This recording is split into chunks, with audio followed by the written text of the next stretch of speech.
We studied everything, bits of everything, but we have our specific areas that we ourselves like to do more. Okay, so the next question is, how did we grow from each of the unit mentally and in terms of skills, and how did we cope with it mentally? If it was an easy period for us, more stressful period for us, and how did we like stay on track of things despite having the mental state not being there? Do you mean like since the beginning of the university? Like compare since the beginning to like the end of third year, because I think there was a significant difference in that. I remember I cried every unit. So the first unit I didn't understand a lot. I would ask you, ask Victoria, ask friends about what are they saying, because like I didn't understand the makeup terms in English at first. And you mean in first year when we first started? I didn't understand a lot, and I didn't have art background in my high school. So how to make sketchbook nice? So I don't my sketchbook in first year just writing. That was the worst part, because I do have an art background from like high school and stuff, but I was still confused. I had like my notebook was this thick because I wasn't sure what was actually being said to me, and then my sketchbook was just writing and pictures. Lots of writing because I thought I had to explain myself. Me too, I thought so. But they explained, but you have the critical thinking. I learned that. I think it made me learn deeper. When you watch movie now, is it the edges? Can you see the edges now? Yeah. What's the meaning of this makeup? What's the meaning of this color? Like historically correct and stuff. Yeah. It's kind of a good and bad thing, because sometimes people want to kill you for pointing it out, but sometimes you learn from it. Remember when we learned about wig and hair stuff like beard, or even aging, and sometimes when I look at people in the bus, I just stare at them, and is it real hair? Sometimes now even I just see someone has like a scar or a bruise or something, and I want to come up to them and be like, can I take a picture please? I need reference. Like remember when I got burned on the hand? Yeah, it was when we learned about the casualty makeup. So I recreate that burn on my hand. So like every time we got injured, we take pictures first before we healed it. Put plaster or something.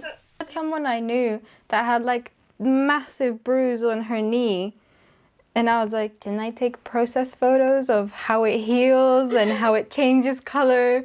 So I just had like 30 photos of a bruise in my phone, just the healing process and the color changing. So I guess that's another part that we learned.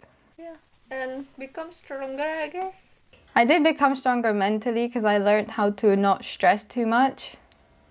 I did cry every unit, yes, but that's normal. Yeah, and time management. Importantly, like I do makeup way quicker than first time, because we have assessment that we have to finish this prosthetic pieces and stuff in 1 hour or how long was it? I can't remember. Yeah, it was like an hour. Sometimes you could choose at the end. You had to like figure it out yourself and choose how much time you think you would need. Because usually in the industry you work in team, but when we did assessment, we did ourselves. But we learned a lot. I do know that there's a skill that I still think I didn't master, which is sticking to a timetable. So when I like wrote down things like, today I'm going to fiberglass, tomorrow I'll sculpt this, I don't usually stick to it. I just do what I feel like I need to do on the day. I tend to do things backwards, which is okay, is a good thing sometimes, but sometimes it's better to work from front to back. I remember when we worked it together to make like motivation. And we work in library together and say, let's do this, and then we will ask each other, what else do I need to put, and then just like checking on each other. It helps. It helped to ask other people stuff like, did you do it this way? Am I doing it the right way? Is this right? Just to check that you're on the right track. When we finished uni or when we graduated, what did you take away with you into like being an adult now that is supposed to find a job and be a working adult in the industry? I don't know. Actually, because I work in industry, I tried to work in industry back in Indonesia once. It's different, but I cannot make me realize that health and safety requirement really important. I can compare the regulation in UK and Indonesia, and it's important to have it in mind, and can we do as makeup artists to become best. But when after corona, I think I feel the most growing, like make me growing up when I actually after graduate, when I was preparing my business plan. I was really stressed. Like it helped me grow up fast, like more, because of how stressful it was after, because after final major project, and then I just do the business plan straight away. So I kind of, because it was the recent one anyway, I think that was the one that made me really grow up. But it made me feel, I don't know, because recently I thought about it, like I should update my portfolio, I should change my website and stuff. But it's corona, so the competition is bigger, and it's not safe yet. How? What if you And die? the Problem of like theaters are closed right now, or they're open but you're not allowed to touch the actual artist. They have to put the makeup on themselves. So I realize it's not easy. Yeah, that's why actually I think corona make us grow a lot. I think that's something that benefits us as a makeup artist than other makeup artists, because we got a different view on it. If, I don't know, like a different pandemic was to come, we now know what we have to do or how we should act. Try different way during final major project. And then that's why I want to make my own business, and Sandra is part of the team as well. It's in the side effects. I'll put the Instagram in the edit. Basically, that's why I got the idea because of corona. Idea is you can do makeup from distance, so it's less contacts and extra. So you just look at the thingy, Instagram and stuff. Yeah, for me it was that I did have a lot of plans that I wanted to do after university and where I wanted to apply. I wanted to work in like a workshop where you create the prosthetics.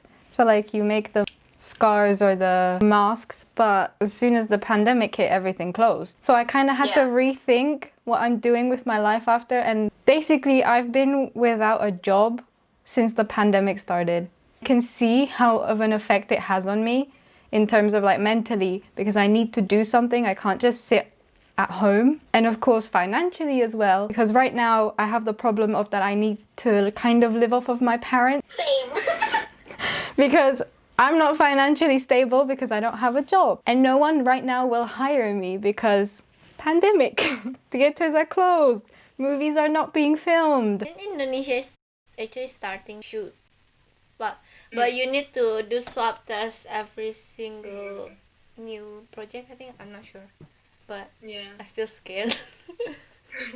Here, everything's been cancelled, and I have a movie for next year. Do I know if it will carry on? Hopefully. Hopefully. So we'll see. Oh yeah, and because of corona, you need to move as well, right? You're planning to stay in UK. Planning to stay in London and move to London to be able to work there and everything, but because, again, financially, I couldn't exactly be able to do it, so I moved back home where I'm living in my family's home, meaning it's easier for me. I don't have to pay for rent, so it was the better option. I think the arts are very affected by the pandemic. Right now, it's not easy for any artist. Next question. Yeah, how did the pandemic affect us as makeup artists? Like, how do we have to cope with it in terms of, like, I think it's PPE, yeah. Like, what new things do we have to now take into consideration with health and safety?